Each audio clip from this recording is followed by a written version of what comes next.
Again, you know what I was saying? When the players should have struck? Before the playoffs. Oh, when you guys were actually employed. Oh, when you guys actually had leverage. Whoa!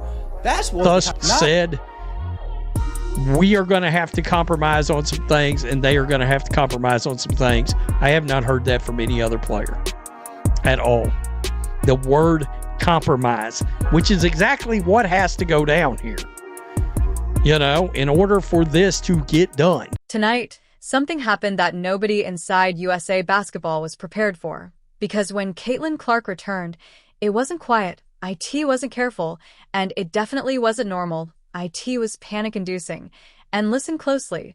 If you want to understand why this moment changes everything, stay until the end, because what happened next completely flipped the script. Before she even stepped onto the floor, the atmosphere was tense. Whispers everywhere, side conversations, rotations already decided. The plan was simple. Limit her, protect her, bench her if necessary. They believed Caitlin Clark would be eased back in. They believed she would sit through most of practice. They believed control mattered more than dominance. They were wrong. The moment she checked in, the energy shifted. Her first step was sharp. Her movement was clean. Her body language said only one thing. She was ready.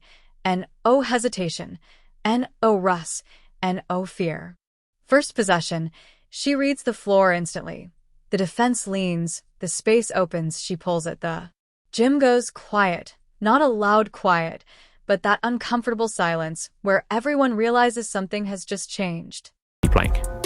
And if you know the type of players that Caitlin Clark are, that type of players Caitlin Clark is, if we're being honest, she is a player that she plays off instinct. If the love of basketball is gone from Caitlin Clark,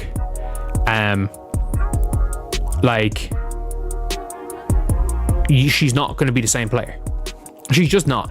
She plays free. She takes risks. She's not as calculated as a lot of other players. She's not going to dissect you. Like, there's a lot of players you see it in basketball that, like, they're calculated with all their movements. They're trying to pick you apart and, you know. Next possession, the pressure increases. Defenders step up faster. Help arrives earlier. IT doesn't matter. She doesn't rush. She doesn't force. She controls. Then comes the matchup everyone was watching. Caitlin brings the ball up calmly. Angel Reese shades over, trying to anticipate point one move, point one hesitation. Caitlin creates separation, another bucket. And oh celebration. And oh reaction. Just business. And that's when it starts to sink in. This isn't a player working her way back. This is a player taking over. The bench goes silent. Coaches stop calling out sets because every possession looks the same. Caitlin reads. Caitlin reacts. Caitlin delivers. The original plan, bench her, control her minutes, slow her down, starts falling apart in real time. Today is the final day, but like they gave Angel Reese a highlight, Chelsea Gray a highlight, but they didn't give Caitlin Clark one. Now that video we just seen, this was just them saying shout out to the youngins, but this is Angel Reese highlight. Yeah, they didn't give Caitlin Clark no highlight. Now today is the last day. Let's watch some of this footage right here. They go with this one. Yeah, bro, like I'm not seeing a whole lot of Stephanie White. I don't know why I keep doing this.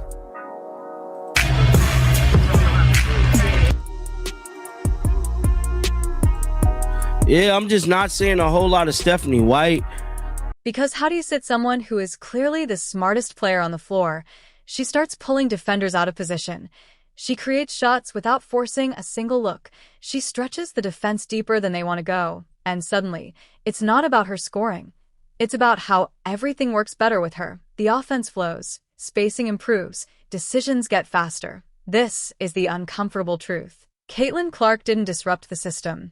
She exposed it, because when she's on the court, mistakes multiply for the defense, rotations break, communication slips. Every possession becomes a question they can't answer. Then comes the moment coaches hate. The clipboard stays down, the whistle stays silent.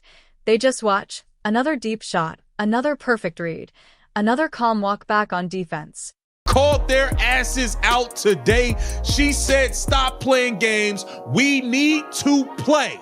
We need to play WNBA basketball. That is what our fans want. Caitlin Clark did not hold back. I got to show y'all the footage. Welcome to Keep the Vision. Make sure you like, comment, subscribe, share the channel, hit that bell notification, hype the video. Let's get right into things. We have been watching this circus act, this clown show of a negotiation between the WNBA and the WNBA. And we've been waiting. We've been waiting for Caitlin Clark to get next to a microphone and say something. No emotion and oh hype, just control. And that's when the conversation changes. It's no longer, should we bench her? It becomes, how do we build around her? That's the shift. That's the moment power changes hands. She didn't beg for minutes. Caitlin Clark went and spoke out for the black women too. Y'all say anything. Y'all literally say anything. Cinnabon Clark, Hanson Clark 1, you are a clown. Paige has always been better, more efficient, less turnovers, and actually won a championship at UConn. UConn's probably going to win a championship this year without her. She didn't demand attention. She took IT. BY the end of practice. The message is clear. Caitlin Clark is healthy. She's confident. She's sharper than ever. And whatever plans existed before her return, they don't exist anymore. We're starting to get down to the wire of it, and it's become really important. And obviously I want to help in any way I can, and I tried to educate myself the best I can. Obviously I can't speak to every single number. It's pretty complicated, but I think there are different things that we can find ways to say, no, like we certainly deserve that, and we're not going to compromise on that, and then other things that we can probably compromise on. But like I said, like action. Because you can't bench dominance, you can't manage control, and you can't ignore impact. This wasn't just a comeback. This was a warning. USA basketball just learned something the hard way. Caitlin Clark doesn't adjust to the moment adjusts to her. And after tonight, everything changes. The gym didn't clear out after practice. IT lingered. Eyes stayed locked on the floor. Coaches whispered longer than usual. Assistants replayed possessions in their heads, because now there was a problem they couldn't coach away. When Caitlin Clark controls the pace, every decision gets exposed. You can't speed her up. You can't trap her into mistakes. She dictates timing, angles, and outcomes. The defense tries switching. IT creates mismatches. She slips passes through gaps that shouldn't exist. The ball finds shooters in rhythm, not rushed. Every cut looks smarter. Every screen hits cleaner. This is what happens when the game slows down for one player and speeds up for everyone else on the floor. And that's when the real tension sets in, not between players, but on the sideline. Rotations don't make sense anymore. Planned lineups collapse under efficiency because the numbers don't lie. Every group with her works better. Every unit without her feels forced. The coaches see it. They don't say it out loud, but they feel it. This isn't about potential. This is about inevitability. You don't scheme around a moment like this. You submit to it.